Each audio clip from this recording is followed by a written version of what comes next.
shot, so to speak, because it was murder. And it went right barn, and then it got about halfway, and it turned and started back to go back to that field.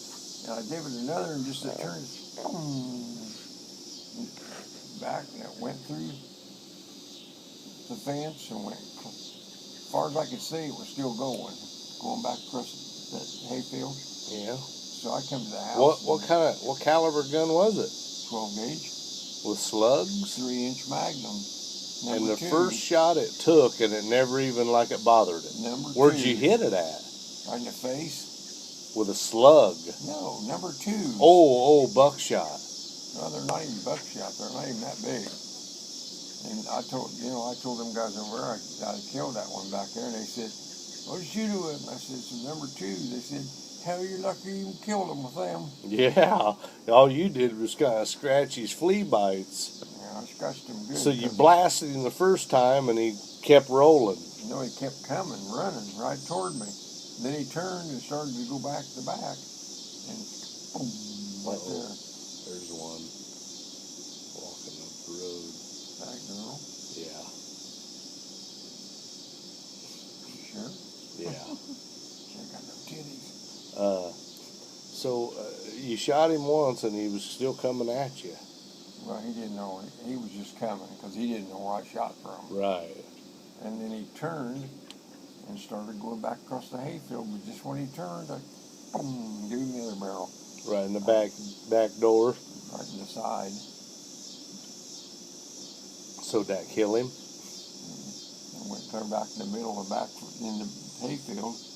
Went clear to the middle of it before he died. Snow that deep. It wasn't hard to track. There's blood. Didn't you kill that other one the same day? Oh. No, I can't remember where. Oh, the other one I shot with the bow. Really? Yeah, that deer stand back with the mud hole.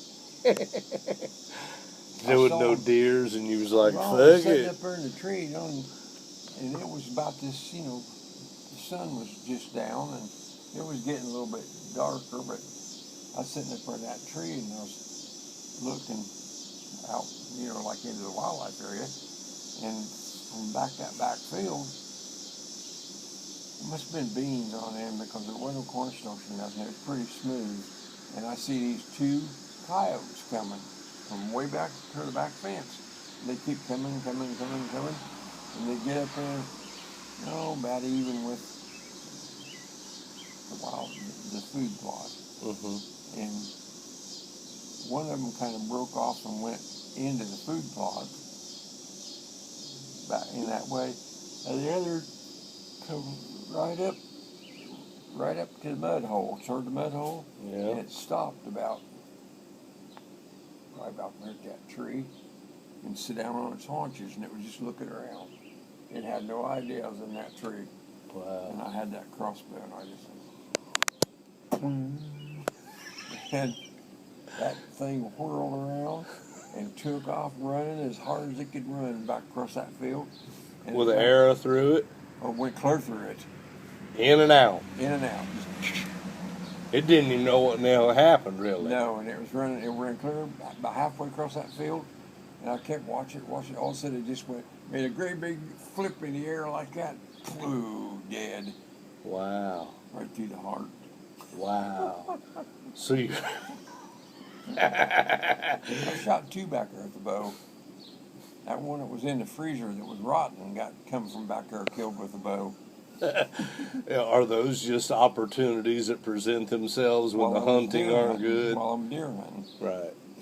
Because you're like, piss on it. I'm going to go ahead and shoot something. I tell you what, that one day I was back in there, I was all the way back in the back, and if I'd have had a better gun with me than a 22, I might have been able to had a shot on one. He was pretty far away. I can't say that I would have hit him, but I knowed with the 22 I wouldn't have even been able to reach him. I passed up a shot back there. Uh-oh, here's somebody. Look at here. He was pretty near stopped. He got him a new car. He probably wanting to peel out. God damn, look at that son of a bitch. What the fuck is it? Woo! That looked like a pimp. Purple nigger. Purple nigger truck. Woo! We got pimps rolling on 4W, baby. But no, I kept seeing this one back there that come out of the cornfield pretty close to me, and come out and went into the food plot. Yeah. And there was two of them. There was one that looked like a coyote, and this other was red like a fox. It was red as a red fox. Maybe it was one like them coy dogs. I don't know, but it had to be crossed up with a fox, as red as it was. And I wanted that, and I saw it a time or two out there, but it was never close enough again. And then I find out these assholes over here killed it, and I know they killed it on here. Who, Red and them? Yeah. They tell you they don't. Well, we wasn't on you. We was back there on Reinhardt's or something. But Well, I told him one time. I told him. I said, Dickie don't want you back in there. I said, you're fucking up his deer hunting woods, man. There's that male, Dickie. Oh, you just barely got him, man. He a chicken shit. He just goes, doop, doop, gets a couple drinks, gone. My God, he could just light there and just gulp on it. Them bugs. Some bitch is about driving me crazy. Is that my kitty there? Kitty, kitty, kitty. You don't pay a fucking bit of attention to you. Boy, earlier I was running alongside the bean field there, and one of them was right at the edge of the bean field, and I got right up to him on that mower. Yeah, before he finally lit out of there. I thought, my God, man, didn't you hear me coming? I'm on a big Gravely. Yeah, I took that high pressure sprayer and cleaned that all off real good.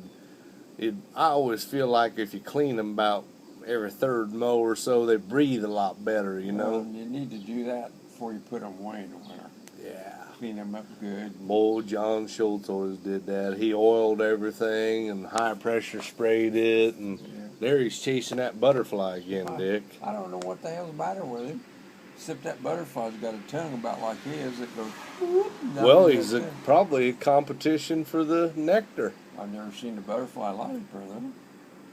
That's how you know the hummingbird's doing a good job. He's scared to death. This cat's